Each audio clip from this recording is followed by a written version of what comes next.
Gambino. I'm a licensed physical therapist and certified Pilates instructor. I'm here today to talk about flexibility, why it's important, why you should do it, and I'm going to rant just a little bit because I'm very passionate about this topic.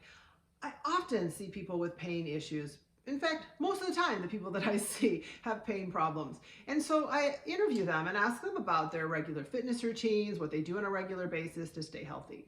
And I get, all the varying arrays of fitness things that are out there, whether it's CrossFit or running or yoga or Pilates or, jazzercise, Zumba, all of those things to stay fit, or remember just walking. And when I ask, well, what are you doing for flexibility on a regular basis? Usually the answer is nothing. Well, I stretch a little bit after class, or in our cool down, we do some stretches. In my opinion, that's not enough, okay? For the types of problems that I see, especially pain with back and neck and postural issues, you need to be doing something for flexibility on a regular basis, and more so as you get older. As you get older, of course, tissue changes, flexibility changes, repetitive postures and body mechanics and things that you do habitually change your shape, okay? If you've noticed changes in your posture because you are maybe sitting at a desk all day in Zoom meetings, or you're working remotely now, which a lot of people are doing, that posture that you're assuming all day is going to make muscles change their length. It's going to make your bones become more or less flexible.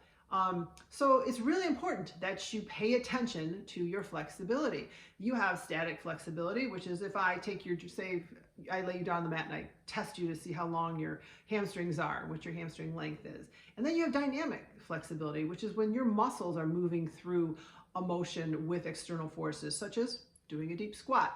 Maybe if your flexibility on your squat's not that great, that could give you a little bit of information on that you need to maybe be stretching more frequently. So it's really important that you work on that. If you have decrease in flexibility, and it's more than just being able to touch your toes, okay, your also chances are going to have change in your mobility of your joints, okay? Joints move, they all have a certain range of motion. Every joint has a range of motion that it should be able to go through. And if your muscles are shortened because of tightness, then those joints are not going to be able to move through their full range of motion. So it's twofold. You get the muscle length, and you have the joint surface mobility issue that you're dealing with when you have flexibility problems or changes in posture. So you really want to pay attention to that on a regular basis because things change quickly. Have you ever gone and for maybe 2-3 months and not exercised and then got back into it? It's always hard, right? It's always hard to get back into that, get the mobility back, the flexibility back, even your active strength back after you've taken off for a period of time. And as I said, as we get older, that gets worse. So there's about 5 things that are really important as a reason to do flexibility training. And I'm talking about maybe once or twice a week for an hour. That's not very much, or even a half hour would be great if you're just getting started. You want to by increasing your flexibility, of course, we already mentioned you're going to increase your joint mobility.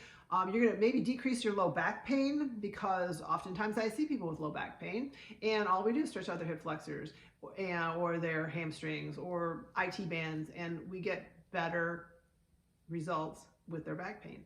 And they go, oh, my back pain's feeling much better. It could be the muscles that are just pulling on those structures and not allowing your bones to move the way they're supposed to move. We're going to decrease your risk for injury because if you have long flexible muscles and say you walk on an uneven surface or you trip or something, and you're going to be more likely to be able to recover from that with nice flexible muscles.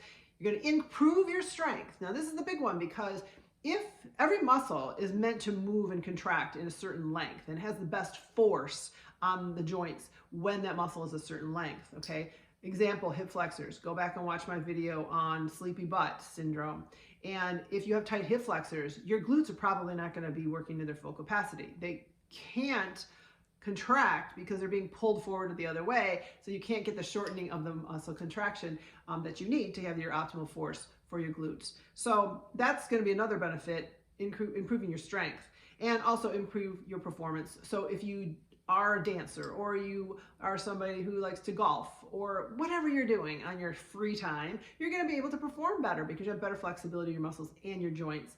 And you probably, in my opinion, you're going to feel a lot better, because the more movement you have in your joints, motion is lotion, and when you move, you create synovial fluid in the joint, and you're going to have better glide in the joints. If you've got arthritis or any type of joint pain, movement is the key. So can you fit flexibility into your daily routine or into a couple times a week? Most likely you can, because all of us fitness instructors have gone online for a lot of our classes. And I know it's hard. You got a lot on your schedule, work and your other workouts that you want to get in, and you don't want to leave the house. So why not come online to do a flexibility class? You don't have to go anywhere. You can be in your pajamas if you want to and not turn on your screen, and follow someone that's showing you how to stretch. Okay, so I offer 2 classes in flexibility: stretch and roll and active stretch. And I do those every other Friday. I rotate those topics in class. So if you'd like to, I am offering you a free flexibility class. Come and join me, and let's see what your problem areas are. I call this a red flag class, because usually when you do your first flexibility class, a lot of red flags pop up. Oh, I'm tight here. Oh, I'm tight here. Why is that so tight?